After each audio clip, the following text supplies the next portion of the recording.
il revient.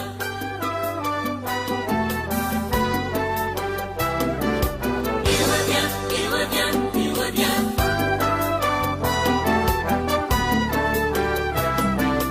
Il revient, il revient, il revient. De Dieu. Je suis la sœur Kaboubi Jocelyne. Je viens vous édifier au sujet de la révélation du 18 avril 2018.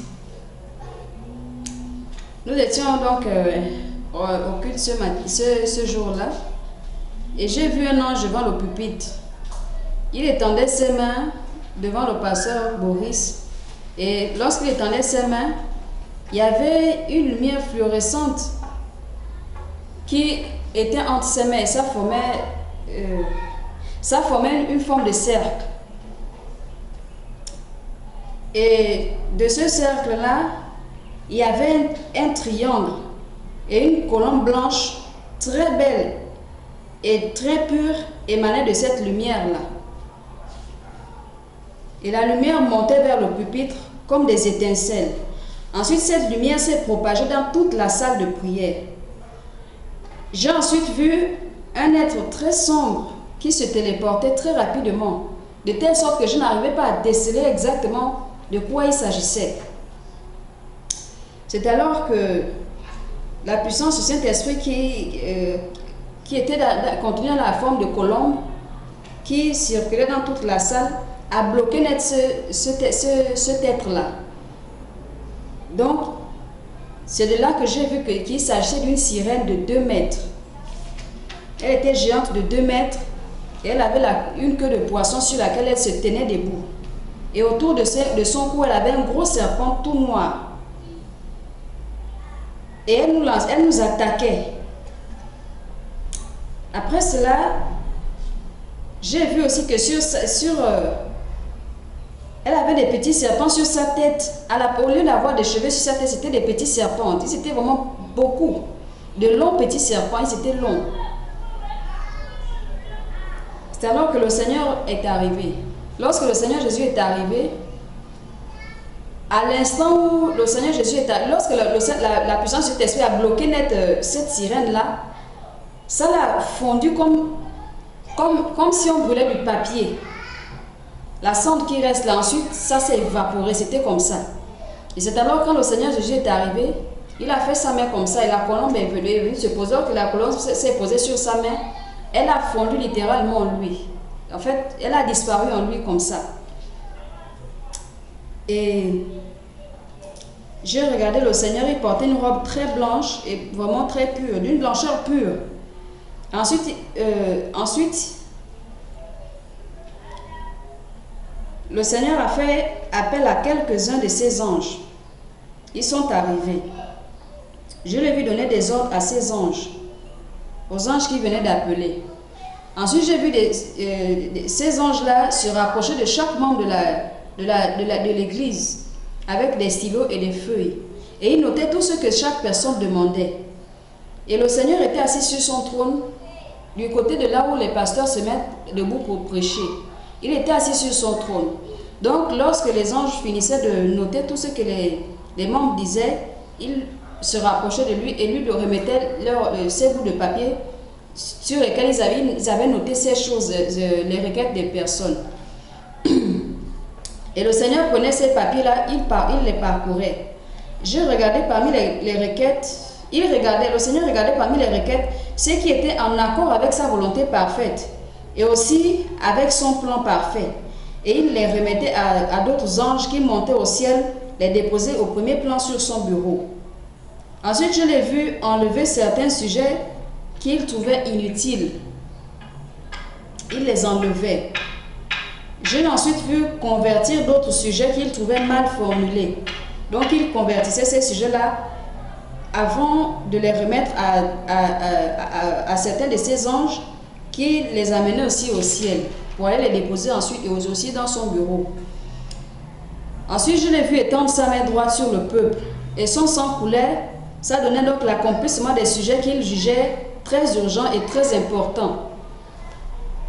Les anges qui arrivaient dans le bureau du Seigneur Jésus-Christ archivaient directement les sujets qui avaient déjà reçu l'accomplissement. et le Seigneur, dans les sujets que le Seigneur avait accomplis. Et ces sujets passaient, ces sujets-là, j'ai remarqué que ces sujets-là ne passaient plus par la salle des sceaux, mais ça passait directement dans le bureau du Seigneur.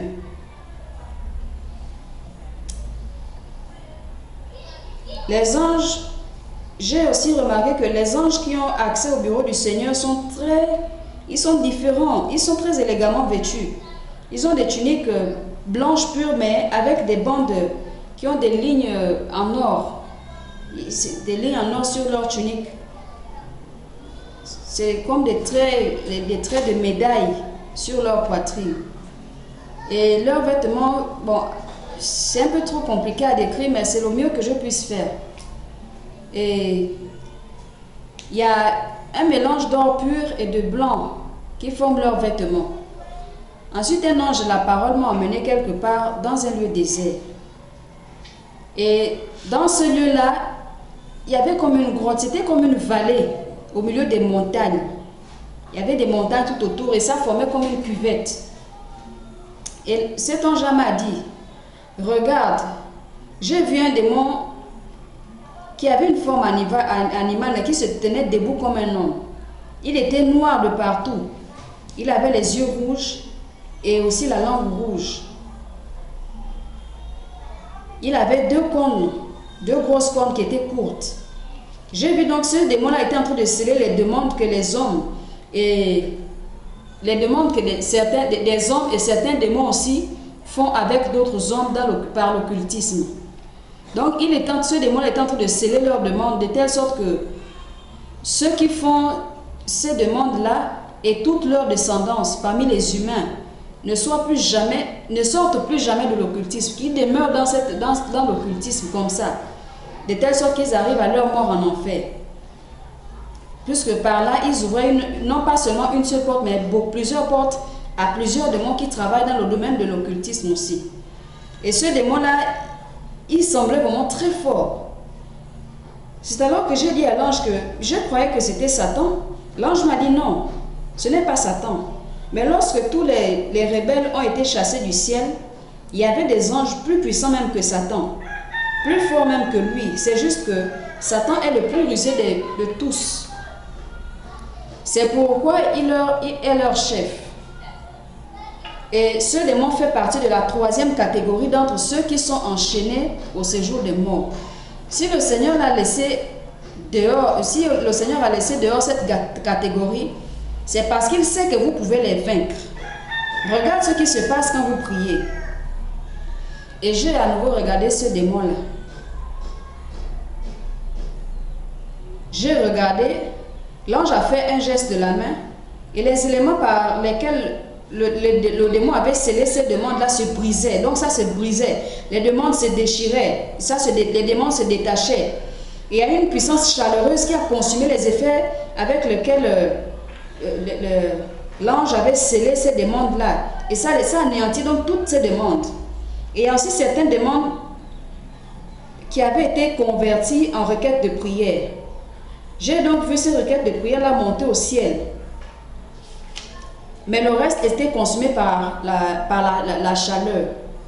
L'ange m'a expliqué que les demandes qui ont été changées en requêtes de prière et ainsi envoyées au ciel, c'était pour des gens dont les membres de famille fréquentent les églises et qui prient pour eux. Donc ces personnes-là, le Seigneur, en exaucant leurs requêtes de prière, lorsque ça arrivait au ciel, il changeait aussi leur trajectoire de telle sorte que ces personnes deviennent des chrétiennes et commencent aussi à fréquenter des églises. Et c'est alors que le Seigneur m'a montré l'homme dans sa création. Je l'ai vu prendre tout son temps pour créer l'homme au détail près. Le Seigneur était dans un jardin. Ensuite, il s'est avancé vers un espace libre. Cet espace-là, il n'avait rien laissé pousser. C'était la terre ferme. Il n'avait rien laissé pousser sur cette partie de terre ferme-là. Et c'est alors qu'il a parlé. Il a parlé à la terre. La terre a obéi selon ce que le Seigneur lui a dit. J'ai ensuite vu cette partie de la terre-là constituer l'homme. Donc l'homme se constituait dans cette partie. de la terre que le Seigneur avait parlé. C'était la partie de la côte. Ensuite, j'ai aussi vu les orteils se constituer. J'ai vu le cœur se constituer progressivement, le squelette, les vaisseaux sanguins, les veines, les artères, le sang, la chair, la peau, progressivement. Et c'est alors que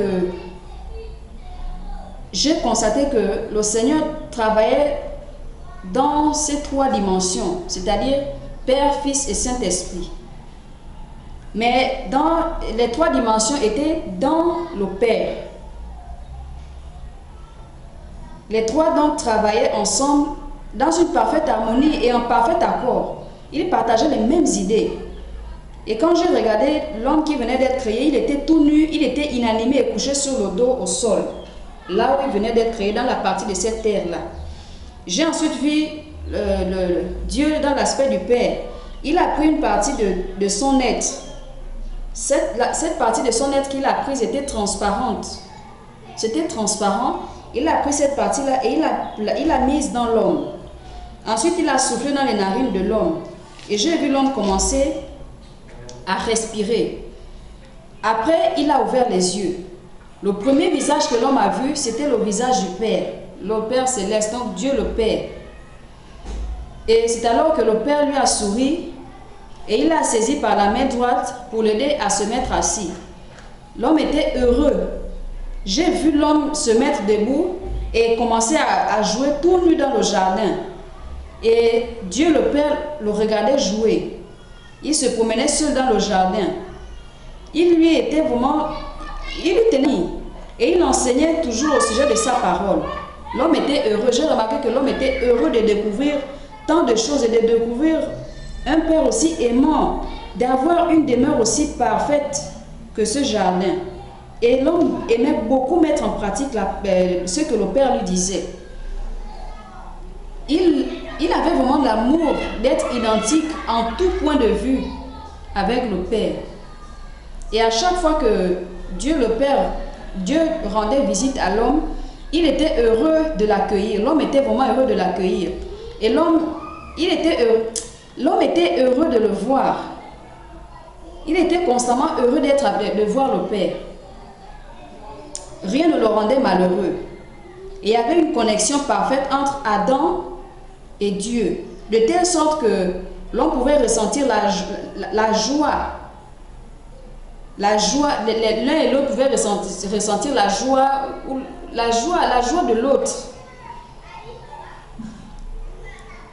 Et j'ai remarqué aussi que même étant séparés dans des zones différentes, les deux pouvaient toujours se voir et communiquer. Je ne sais pas comment vous l'expliquer, mais j'ai constaté que Adam avait une dose limitée de la nature du Père. Ensuite, j'ai entendu Dieu le Père penser. Il était en train de penser, donc il me communiquait sa pensée. Dans sa pensée, il disait, Adam est seul. Il se sent très seul malgré ma présence.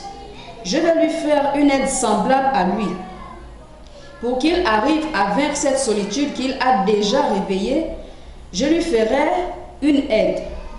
Puisque Lucifer m'a défié, je vais laisser l'homme le vaincre. Seul l'homme aura du mal, mais à deux, ils vaincront. Je permettrai à l'homme de succomber au péché, mais comme l'homme est fait à mon image, je ne peux pas pécher, ni mon image. Je laisserai alors l'aide de l'homme qui est la femme. Je laisserai